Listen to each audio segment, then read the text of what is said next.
നമസ്കാരം. റാഫ്റ്റർ ഫുട്ബോളിലേക്ക് എവർക്കും സുഖം. കോപ്പ അമേരിക്ക നാളെ ആരംഭിക്കാൻ പോവുകയാണ്. ഉദ്ഘാടന മത്സരത്തിൽ അർജന്റീനയുടെ എതിരാളികൾ കാനഡയാണ്. നാളെ എന്ന് പറയുമ്പോൾ നമുക്ക് സാങ്കേതികമായി മറ്റന്നാളാണ്, ഇന്ത്യൻ സമയം മറ്റന്നാൾ പുലർച്ചെയാണ് കളി നടക്കുന്നത്.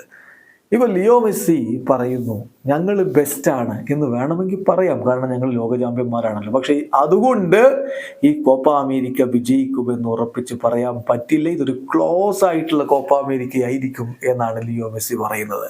അദ്ദേഹത്തിൻ്റെ വാക്കുകൾ അർജന്റീൻ മാധ്യമം TYC സ്പോർട്സ് റിപ്പോർട്ട് ചെയ്യുന്നുണ്ട്. ലിയോ മെസ്സിയുടെ വാക്കുകളിലേക്ക് അദ്ദേഹം പറയുന്നു, ഇന്ന് നമുക്ക് പറയാം ഞങ്ങളാണ് ബെസ്റ്റ് ടീമെന്ന്, കാരണം ഞങ്ങൾ വേൾഡ് ചാമ്പ്യന്മാരാണ്. പക്ഷേ അതിനർത്ഥം ഞങ്ങൾ കോപ്പ അമേരിക്ക വിജയിക്കാൻ പോകുന്നു, എളുപ്പമാണത് എന്നല്ല. വളരെ ക്ലോസ് ആയിട്ടുള്ളൊരു കോപ്പ അമേരിക്ക ആയിരിക്കും ഇത്. എല്ലാ ടീമുകളും വളരെ കോംപ്ലിക്കേറ്റഡ് ആണ്. ഇക്വഡോറിന് നോക്കുക, വളരെ മികച്ച താരങ്ങളുള്ളൊരു ജനറേഷനാണ് അവരുടെ ഈ ടീം. അവർക്കറിയാം എന്താണ് ചെയ്യേണ്ടത് എന്ന്. വളരെ ഇൻറ്റൻസ് ആയിട്ട് ബോൾ കൊണ്ട് കളിക്കുന്നവരാണവർ. വളരെ കൃത്യമായിട്ട് എന്ത് ചെയ്യണമെന്ന ധാരണയുമുണ്ട്. ഫിസിക്കലി വളരെ സ്ട്രോങ് ആയിട്ടുള്ള ടീമാണ്. അതുപോലെ തന്നെയാണ് കൊളംബിയയുടെ കാര്യം, ഉറുഗ്വേയുടെ കാര്യം, ബ്രസീൽ. നമ്മൾ പ്രത്യേകിച്ച് പറയേണ്ടതില്ലല്ലോ അവരെക്കുറിച്ച്.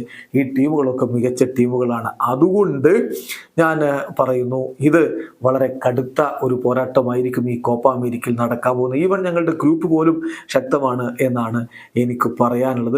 ഇവിടെ വിജയിച്ച് മുന്നോട്ട് പോകണമെങ്കിൽ മികച്ച പ്രകടനം നടത്തിയേ പറ്റൂ എന്ന് തന്നെ ലിയോ മെസ്സി പറഞ്ഞു. ചുരുക്കത്തിൽ കോപ്പ അമേരിക്കയിൽ ഈസി മത്സരങ്ങളില്ല എന്നാണ് മെസ്സി ഇപ്പോൾ പറഞ്ഞു വെക്കുന്നത്. ഒട്ടും എളുപ്പമല്ല കാര്യങ്ങൾ. അർജന്റീന ശരിയാണ്, ഫേവററ്റുകളൊക്കെ ആയിരിക്കാം, എന്നാൽ കിരീടം നേടുമെന്ന് അതുകൊണ്ട് മാത്രം കരുതേണ്ടതില്ല എന്ന് തന്നെ മെസ്സി പറയുന്നു. വീഡിയോ അവസാനിക്കുന്നു. ഫുട്ബോൾ ലോകത്തെ കൂടുതൽ വിശേഷങ്ങളുമായി റാഫ്റ്റർ വരാം.